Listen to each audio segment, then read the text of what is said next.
Roll for Crit here at PAX Unplugged. We're here with Danny from Renegade, and you've got quite a pile here to show us. So where would you like to start off with that? I'll start from the top. So we've got a lot of new releases at this show, one of them being Arboretum.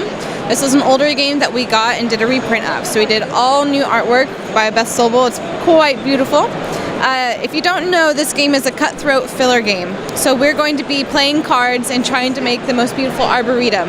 So an arboretum is a connection of cards in ascending order. The trick is, though, you can only score for that type of tree if you have that color card in your hand still. So it's a delicate balance between playing cards in front of you and keeping them so you can score. If someone else has more of that tree than you do, then they get to score, even if they don't have any in their arboretum. So it's pretty thinky.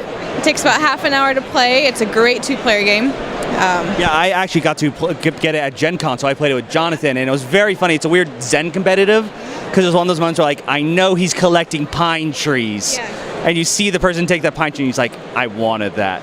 But correct me, there's a deluxe edition, I think, also in the works, or? So we have a deluxe edition. It costs just a little bit more, but it comes in a wooden box with a velvet insert, which is super fancy, and it's this really rich, deep purple. It's beautiful. The cards, though, are the really amazing part. They're rainbow foil, so you turn them, and you see all the colors of the rainbow, super shiny. And that's impressive, considering all the trees are amazing. They stand out. It's not all green trees. You made them all. Yeah, we've got orange, red, purple. Yeah, purple. Yeah. I thought I made that up for a second. I'm like, oh no! But no, it's beautiful on the table, and it's fun to play. So perfect game to look at as well as play mechanically, but that's not all you got there. Yeah. I also, thank you. I also brought Spell Smashers. So this is a new game as well. It just released last week. It is a word-slinging, sword-swinging game. So we're all adventurers. You like that?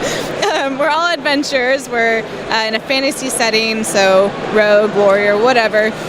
We're fighting monsters and trying to become the richest in the land. We're going to fight monsters using our words. Our hands are made up of consonant and vowels, and each letter has its own damage type and damage amount. Each monster is modified by an adjective, because it's a word game, so that makes sense. It gives them more health, different effects, weaknesses, and strengths against different elements. So you're trying to spell words primarily, but then use all of the other symbols on the board to increase the damage of those words. Yeah. Right, I read about it. It sounded really cool. And it all sounds like damage is harder thing, like you're forced to have hard letters, was it, or something? Like every time you attack a monster, they'll hit you back.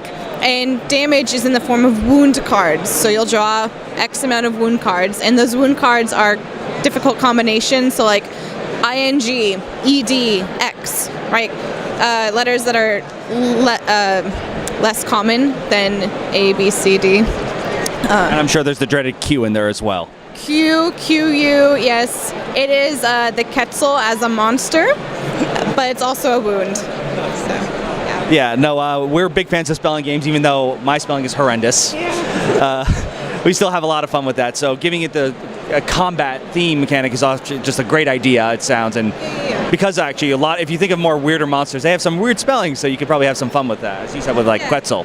The monsters are actually my favorite part because each one is based off of a letter. So A for alicorn. And in the illustration of the monster, there's an Easter egg. The letter is hidden somewhere in there. Sometimes it's obvious, sometimes it's not. It's actually a pretty funny story.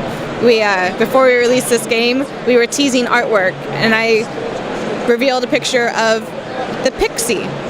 And I was telling everyone to win a copy of the game, you have to name the monster, right?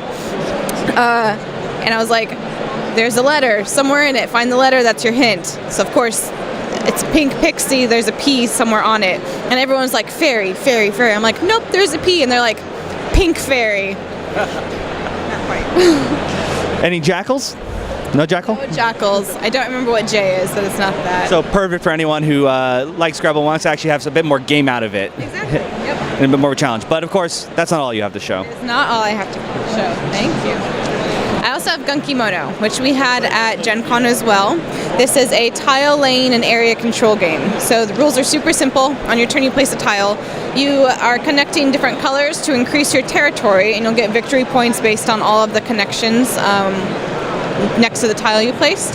You're also going to unlock strongholds that you'll place on territories that will generate points each turn. So when you do that, you place a target on your back, and everyone is going to try to squish your territory into as small as possible, so you don't get endless points. So it's simple, it's elegant, it's also cutthroat because you're directly targeting each other, but games are pretty short. So this goes up to 5 players, which is a pretty big table, but even at 5 players, it only takes an hour. So any hard feelings you have about your territory being squished doesn't last very long. Unless you're playing with the trees. Yeah. Arboretum, ooh, friendships may end, but it'll look beautiful doing that. I forgot, I don't know if you said it or not, but for Spell Smasher, is that also competitive or is that cooperative? Yeah. All these 3 games are super competitive. You're trying to be the ultimate winner. In Arboretum, have the most beautiful forest, and Spell Smashers have the most money, and Gunkimono have the most honor and territory. So that's a lot of great competitive games, one which we've already played and had. We can definitely recommend with Arboretum, and definitely want to try out the rest. But as you said earlier, with Gen Con, like that was released. So what are your thoughts, like seeing a Gen Con now PAX Unplugged? Like, do you feel like a great comparison has been growing here in PAX? Like, have you been enjoying it here? Yeah, so PAX Unplugged, this is the second one ever. It's a lot better than last year. There's a lot more people. I think people are excited. We're selling out of games. And these 3 games that we had at Gen Con are still doing well. So it's really great to see. It's great to hear. And we should probably mention before, you don't just make board games, you have some RPGs too. Yeah, we have 3 RPGs. We've got Kids on Bikes, which is a set in the 80s without cell phones, your kids on bikes doing strange things. Sounds vaguely familiar. We also have Overlight, which is a RPG of our own creation, a new world, a new system. It's set thousands of years into the future. Humanity was given the keys to existence, but of course we use the one key we were forbidden from using. Oops. Yeah. It turned reality inside out, and now there are 7 floating continents, each with a different race. It's very beautiful. The story is what drives it. Definitely check it out if you're a fan of fantasy and compelling story. Right, so that's pretty massive, and you still got some games not even out yet that I think you're some demoing here that aren't for release. Yeah, we've got Power Rangers Heroes of the Grid, which is a new cooperative miniatures game. It's based on the Mighty Morphin TV series. So you each play as a different ranger, you have your own fighting style. It's card-based, you have your own deck. The deck will let you attack or heal or support your other rangers, and you're trying to defend Angel Grove from Rita Repulsa's attacks. Right, so we got all these cutthroat, you got your cooperative, and you got some RPGs that's out. So you're really making sure you're getting your fingers on all the pies. Yeah, we try to have games for every gamer. So right now, are all these available now, or so for sale? And they can get them, of course, with their booth, but with anything else. But where else can you pick up your games? We have an online store, renegadegames.com/products, but we also partner with local game stores across the country, across the world. If you have a game store near you, you can find our products. All right, so if you're looking whether to beat up your friends or work with them, it seems Renegade's got something for you. But until then, this has been Roll for Crit. To catch more interviews like this one from PAX Unplugged 2018, please like and subscribe to Roll for Crit. And don't forget to check us out and follow us at Instagram, Facebook, and Twitter, all at Roll for Crit.